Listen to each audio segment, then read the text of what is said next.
much sort of goes on out here. It's very dark out here at night. Lots of kangaroos. We love it out here. It's home. I was first diagnosed with anxiety in my early 20s. I became suicidal. It's been something that I've been dealing with for as long as I can remember. Mum and Dad built their own house in Malua Bay.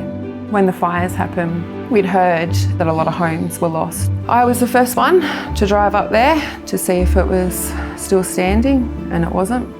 So it was pretty heartbreaking to see the house that you as a kid had spent most of your fond memories in, rubble on the ground. Where we are with Long Beach being sort of more northern, we had the threat. It was scary. The local RFS had constant meetings. Everything went through me. I've never felt out of control like I did. Days on end, my head was not clear.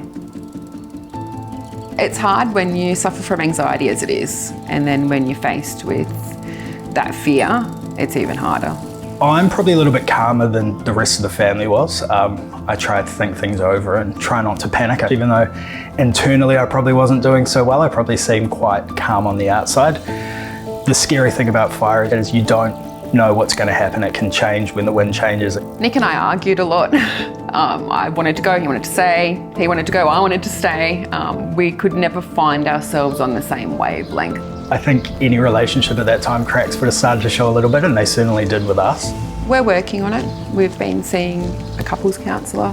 The fires are something that's probably brought us closer, but it's pushed us away as well.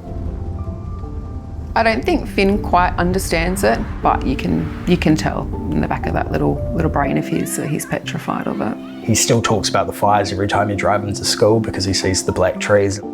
There was a moment in time not long after the fires hit, my mum gave us a book called The Fire, and that book helped him come to terms with what had happened and see it in a different light.